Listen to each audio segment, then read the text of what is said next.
What we know is middle class economics works. That's been the history of this country.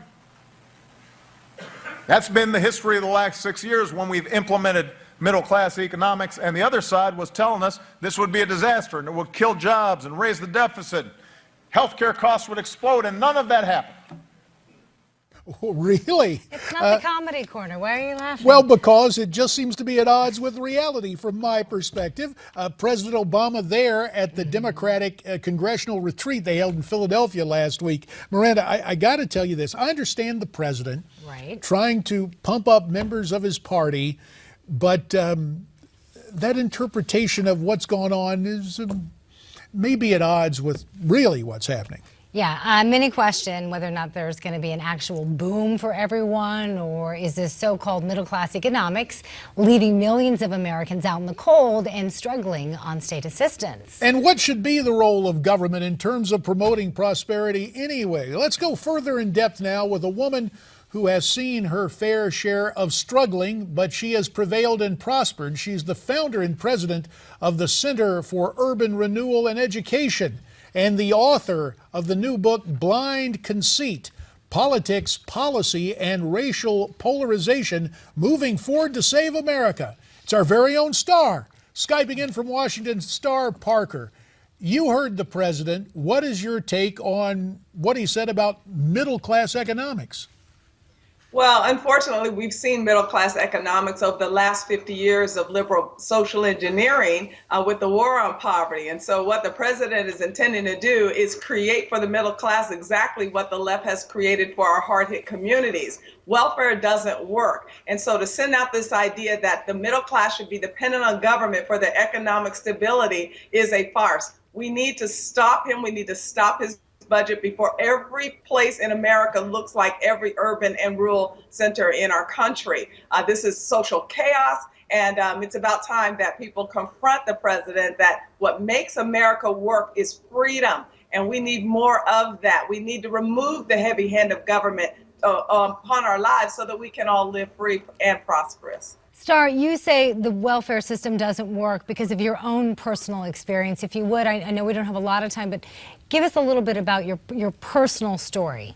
Well, it's not just my personal story, but you're absolutely right. I believe the lie of the left, and I lived 7 years in and out of their political promise that the government would take care of me, and watch my life go into a little black hole. It wasn't until a Christian conversion that I was able to change my life, pull myself together, get to college, get a degree, and go into business. But the challenge is not just me personally and how welfare impacts individuals. We know it's extremely destructive the way that the left has centralized poverty and created ghettos. We also know that against the taxpayers, we are spending $900 billion a year on this war on poverty, these means-tested poverty programs. It's a quarter of the budget. It's just not working. When we hear this rhetoric about discretionary spending versus mandatory spending, let's get into the mandatory spending part of this equation for once, Mr. President.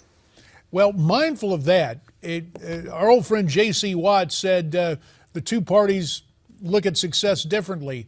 The left claims success by the number of people who are getting federal assistance, and those of us on the conservative side of things say the success comes when people leave public assistance and go to a job.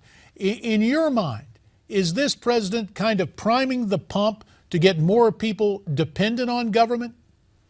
Well, absolutely. And that's why I wrote my book, Blind Conceit. It's a compilation of columns I've done over the last 10 years for Scripps News Service. It's an ebook available, and I hope people will go get it. Because what I'm trying to do is show how not only do they use race to polarize this country, but to also expand government so that more people are on welfare. Look what his budget includes. Just more handouts. Now I'll pay for your college. Now I'll pay for this. Now I'll pay for this. The middle class has to not be enticed by this drug of government dependency because it doesn't work. People that are dependent on government are living very hard, difficult lives, and they have a harder time getting out from under that heavy thumb of government. So they're just so blind in their own conceit, these liberals, that they don't see how wicked and evil they really are. That's what blind conceit is about, because the psalmist told us in 36 that sin whispers in their ear, and they are so out of touch with God that they cannot even restrain themselves. So we need to restrain them. Republicans must hold the line and say we are not going to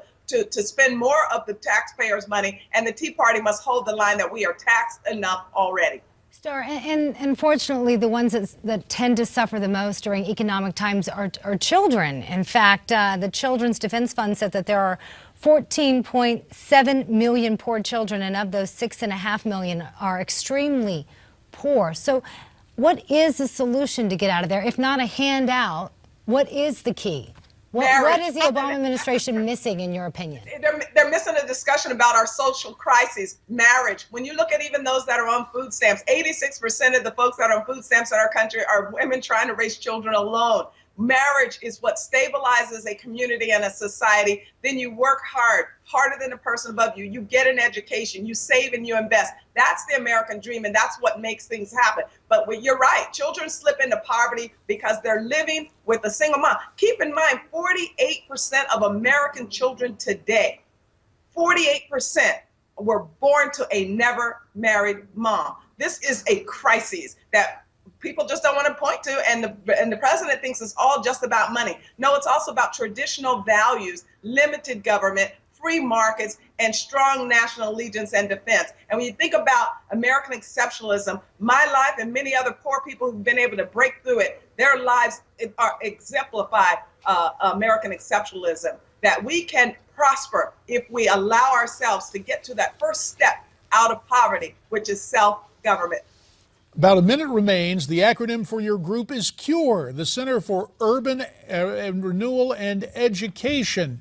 With a minute that remains, tell us what you tried to do with that organization, Star.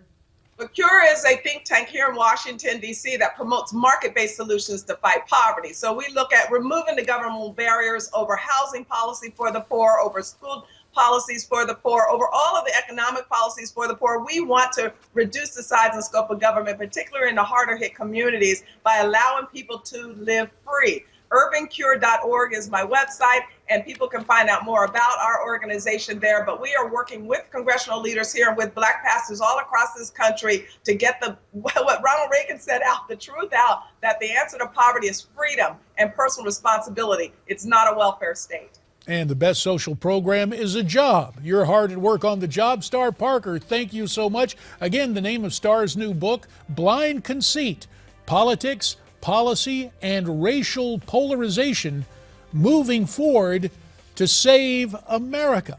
When we come back, we've got time saved for a battle, a friendly debate on the left and the right. Left, right, forward, march. We're marching right into this break, but first, a Newsmax Now update.